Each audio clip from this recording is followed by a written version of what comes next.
अजी नाजरीन, आपको एक अहम खबर से आगाह करते चलें। आज सेनेट चेयरमैन के इंतखाबात हो रहे हैं। सियासी दर्जा हरारत उरूज पर है। वोटिंग का अमल खुफिया राय शुमारी से होना था, लेकिन अहम खबर सामने आ रही है। सेनेट हाल में रखे गए पोलिंग बॉक्स के अंदर लगे खुफिया कैमरे और माइक्रोफोन के अलावा पोलिंग बॉक्स के पीछे लगी स्क्रीन से भी 3 खुफिया कैमरे सेनेटर मुस्तफा नवाज, सेनेटर मुसद्दक मलिक ने पकड़ लिए। इनका कहना था कि एक मर्तबा फिर पीटीआई की चोरी पकड़ी गई है। हमारा मुतालबा है कि सेक्रेटरी सेनेट को इस संगीन जुर्म पर बरतरफ किया जाए। सियासी दर्जा हरारत उरूज पर है और वोटिंग का अमल खुफिया राय शुमारी से होना था, जबकि सेनेट हॉल में रखे गए पोलिंग बॉक्स के अंदर लगे खुफिया कैमरे और माइक्रोफोन के अलावा पोलिंग बॉक्स के पीछे लगी स्क्रीन भी 3 खुफिया कैमरे पकड़ लिए गए। एक मर्तबा फिर पीटीआई की चोरी पकड़ी गई है। मुतालबा किया गया है कि सेक्रेटरी सेनेट को इस संगीन जुर्म पर बरतरफ किया जाए। आपको अहम खबर से आगाह कर रहे हैं।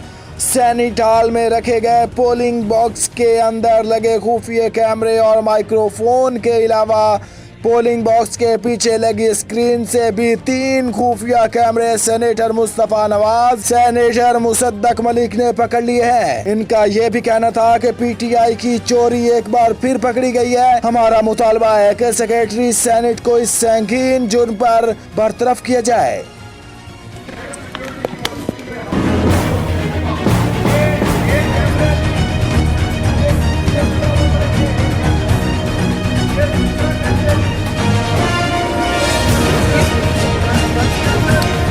आप कौन है? चुप करके बैठो।